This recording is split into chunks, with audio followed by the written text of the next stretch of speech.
কোরআনটা পড়বেন ফজরের পরে সূরা ইয়াসিন, জোহরের নামাজের পরে সূরাতুর রহমান তেলাওয়াত করবেন, আসরের নামাজের পরে আম্মা ইয়াতাসাআলুন, মাগরিবের নামাজের পরে সূরা ওয়াকিয়া তেলাওয়াত করবেন, এশার নামাজের পরে সূরা মুলুক তেলাওয়াত করবেন। আপনার ঘর ফেরেশতারা পাহারা দিবে, আপনার ঘরে কোনোদিন চোর ডাকাত আসবে না, আপনার স্বামীর কামাই রুজিতে কোনোদিন অভাব লাগবে না। সূরা ইয়াসিনটা পড়া ভুলিয়েন না রে আম্মা জান।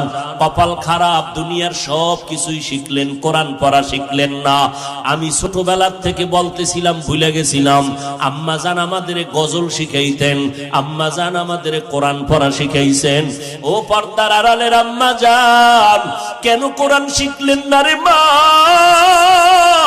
কোরআনের মতো আর এত মধুর তেলাওয়াত কই পাইবেন? ও পর্দার আড়ালের আম্মা জান, ওই আম্মা জান আয়েশার মতো আপনার